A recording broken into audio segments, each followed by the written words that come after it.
ఛత్తీస్గఢ్ దండకారణ్యంలో మళ్లీ తుపాకుల మోత మోగింది. నారాయణపూర్ దంతేవాడ సరిహద్దులో ఎన్కౌంటర్ జరిగింది. ఈ ఎదురు కాల్పుల్లో 14 మంది మావోయిస్టులు మరణించినట్లు పోలీసులు వెల్లడించారు. బస్తర్ రేంజ్లోని దంతెవాడ, నారాయణపూర్ జిల్లాల సరిహద్దుల్లో ఉండే అబూజ్మడ్ అటవీ ప్రాంతంలో మావోయిస్టులు నక్కినట్లు సమాచారం అందడంతో భద్రతా సిబ్బంది ఈ ప్రాంతంలో ప్రత్యేక ఆపరేషన్ చేపట్టారు. ఈ క్రమంలోనే మధ్యాహ్న సమయంలో భద్రతా దళాలను చూసిన మావోయిస్టులు వారిపై కాల్పులకు దిగారు. దీంతో భద్రతా సిబ్బంది ఎదురు కాల్పులు జరిపారు. ఘటనా స్థలంలో 14 మంది మావోయిస్టుల మృతదేహాలను గుర్తించినట్లు పోలీసులు తెలిపారు.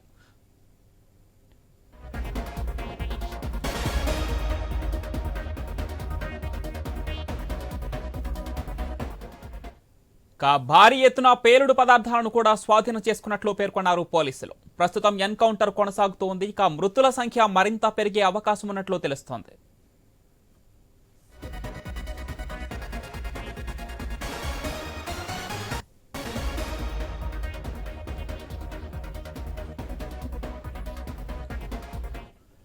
ఛత్తీస్గఢ్లో మళ్లీ తుపాకుల మోత మోగింది. నారాయణపూర్ దంతెవాడ సరిహద్దులో ఎన్కౌంటర్ జరిగింది. ఈ ఎదురు కాల్పులో 14 మంది మావోయిస్టులు మరణించినట్లు పోలీసులు వెల్లడించారు. బస్తర్ రేంజ్లోని దంతెవాడ, నారాయణపూర్ జిల్లాల సరిహద్దుల్లో ఉండే అబూజ్మడ్ అటవీ ప్రాంతంలో మావోయిస్టులు నక్కినట్లు సమాచారం అందడంతో భద్రతా సిబ్బంది ఈ ప్రాంతంలో ప్రత్యేక ఆపరేషన్ను చేపట్టారు. ఈ క్రమంలోనే మధ్యాహ్న సమయంలో భద్రతా దళాలను చూసిన మావోయిస్టులు వారిపై ఒక్కసారిగా కాల్పులకు దిగారు. దీంతో భద్రతా సిబ్బంది కూడా ఎదురు కాల్పులు జరిపారు. ఘటనా స్థలంలో 14 మంది మావోయిస్టుల మృతదేహాలను గుర్తించినట్లు పోలీసులు తెలిపారు. అంతేగాక భారీ ఎత్తున పేలుడు పదార్థాలను కూడా స్వాధీనం చేసుకున్నట్లు పేర్కొన్నారు. ప్రస్తుతం కూడా ఎన్కౌంటర్ కొనసాగుతూ ఉన్నట్లు తెలుస్తోంది. మృతుల సంఖ్య మరింత పెరిగే అవకాశం ఉన్నట్లు తెలుస్తోంది. ఈ ఎన్కౌంటర్ సంబంధించి మరింత సమాచారం మా ఖమ్మం ప్రతినిధి నవీన్ ఫోన్ లైన్ అందిస్తారు. ఎస్ నవీన్.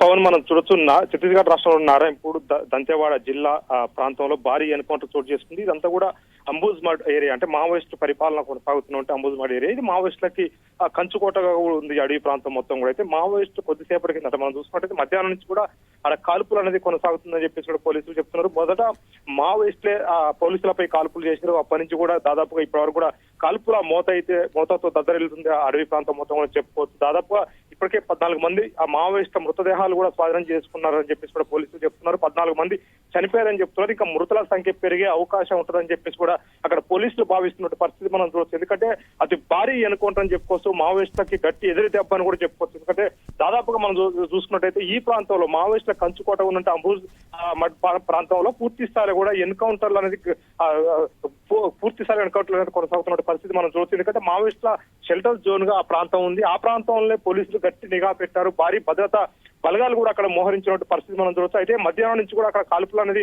కొనసాగుతుంది. అక్కడ పూర్తి స్థాయిలో కూడా సెర్చింగ్ కొనసాగుతుందని చెప్పేసి కూడా ఇప్పటికే అక్కడ పోలీసులు చెప్తున్న పరిస్థితి మనం చూడవచ్చు. అయితే 14 మంది చనిపోయారా, 14 మందిని కూడా గుర్తించాలని చెప్పేసి కూడా పోలీసులు చెప్తున్నారు. ఎందుకంటే భారీ ఎత్తున మావోయిస్టు అక్కడ ఉన్నారు. కీలక నేతలు ఉండే అవకాశం ఉందని చెప్పేసి కూడా పోలీసులు భావిస్తున్న పరిస్థితి మనం చూడవచ్చు. ఎందుకంటే అక్కడ దొరికిన వెపన్స్ కూడా AK-47 SLRలతో పాటు ఇన్సాస్ లాంటి ఆయుధాలు కూడా దొరికినాయని చెప్పేసి కూడా పోలీసులు చెప్తున్నారు. ఈ ఆయుధాలు వాడాలంటే ఖచ్చితంగా కమాండర్ క్యాడర్ ఉన్న వాళ్ళు మాత్రమే ఈ ఆయుధాలు వాడతారని చెప్పేసి కూడా పోలీసులు భావిస్తున్న పరిస్థితి మనం చూడవచ్చు. ఎందుకంటే మామూలుగా చిన్న చిన్న దళ సభ్యులు కానీ లేకపోతే కొరియర్ వ్యవస్థ కానీ వీళ్ళుంటే ఖచ్చితంగా 12 బోర్ 303 లాంటి వెపన్స్ వాడతారు. ఈ భారీ ఎత్తున వెపన్లు ఉన్నాయి కాబట్టి ఖచ్చితంగా మావోయిస్టులకు సంబంధించిన కీలక నేతలు ఆ ప్రాంతంలో ఉన్నారని చెప్పేసి కూడా పోలీసులు భావిస్తున్నారు. ఇప్పటికి కూడా పూర్తి స్థాయిలో కూడా అక్కడ కాల్పుల మోత అయితే కొనసాగుతున్నట్టు పరిస్థితి మనం చూడొచ్చు. ఎందుకంటే పూర్తిగా కూడా మీడియాని కూడా ఎవరిని కూడా అక్కడికి పోనీయలే పరిస్థితి. ఎందుకంటే దాని దట్టమైన అడవి ప్రాంతం అంబుజ్మడ్ అంటేనే పూర్తి స్థాయిలో కూడా కీకారణ్యం అని చెప్పుకోవచ్చు. ఆ ప్రాంతాలకు కూడా ఎవరు కూడా పోయే పరిస్థితి లేదు. అయితే పూర్తిగా కూడా మృతుల సంఖ్య పెరిగే అవకాశం ఉంటుంది కాబట్టి మావోయిస్టులు కూడా భారీ ఎత్తున అక్కడ ఉన్నారని చెప్పేసి కూడా పోలీసులు భావిస్తున్నారు. ఇప్పటికే మనం చూసుకున్నట్టయితే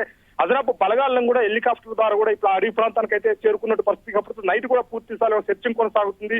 ఆ ఎన్కౌంటర్ కూడా కొనసాగుతుందని చెప్పేసి కూడా పోలీసులు చెప్తున్నారు. ఎందుకంటే పూర్తి స్థాయిలో కూడా మావోయిస్టు చాలా మందికి కూడా గాయాలయ్యి ఉన్నాయని చెప్పేసి కూడా చెప్తున్నారు. ఇప్పటికే రాత్రి సమయం అయినప్పుడు కూడా మావోయిస్టు కొంతమంది పూర్తిగా బుల్లెట్ గాయాలతో ఉన్నారు. అక్కడ వాళ్ళు ఎట్టి పరిస్థితుల్లో తప్పించుకునే అవకాశం ఉంటుందని చెప్పేసి కూడా అడవి మొత్తాన్ని కూడా చుట్టుముట్టిన పరిస్థితి మనం చూడొచ్చు. అయితే భారీ ఎన్కౌంటర్ నేపథ్యంలో పూర్తి స్థాయిలో కూడా ఆ ప్రాంతాలు మొత్తం కూడా అలర్ట్ చేసిన పరిస్థితి మనం చూడొచ్చు. ఎందుకంటే ఛత్తీస్గఢ్ రాష్ట్రంలోని నక్సల్స్ ప్రభావిత ప్రాంతాలు ఏవైతే ఏ జిల్లాలు అవుతున్నాయో ఆ జిల్లాలు మొత్తం కూడా పూర్తి స్థాయిలో కూడా అప్రమత్తమయ్యారు. పోలీస్ బెటాలియన్ మొత్తం కూడా పూర్తిగా కూడా మనం చూసుకుంటే ఇప్పటికే ఆ సరిహద్దు ప్రాంతం ఉన్న తెలంగాణ ప్రాంతాల్లో కూడా భారీగా వాహనాల తనిఖీలు కూడా నిర్వహిస్తున్న పరిస్థితి మనం చూడొచ్చు. ఎందుకంటే పెద్ద ఎన్కౌంటర్ అని చెప్పొచ్చు. ఒక పక్క మావోయిస్టులకు సంబంధించి 20 వారోత్సవాలు జరుగుతున్న నేపథ్యంలో ఈ ఎన్కౌంటర్ చోటు చేసుకుంది. ఈ ఎన్కౌంటర్ లో 14 మంది చనిపోయారు. ఇంకా మృతుల సంఖ్య పెరిగే అవకాశం ఉందని చెప్పేసి కూడా పోలీసులు చెప్పడంతో కూడా భారీ ఎత్తున మావోయిస్టులకు నష్టం అని చెప్పుకోవచ్చు. అంతేకాకుండా కీలక నేతలు కూడా ఉండే అవకాశం ఉందని చెప్పేసి కూడా భావిస్తున్నారు. ఎందుకంటే ఇప్పటికే మనం చూసుకున్నట్టయితే భారీ ఎత్తున ఆయుధ సామాగ్రి కూడా దొరికింది. అంతేకాకుండా 14 డెడ్ బాడీలు దొరికినాయి. వాళ్ళని గుర్తించాలని చెప్పేసి కూడా పోలీసులు అయితే చెప్తున్న పరిస్థితి కనపడతా ఉంది. పవన్.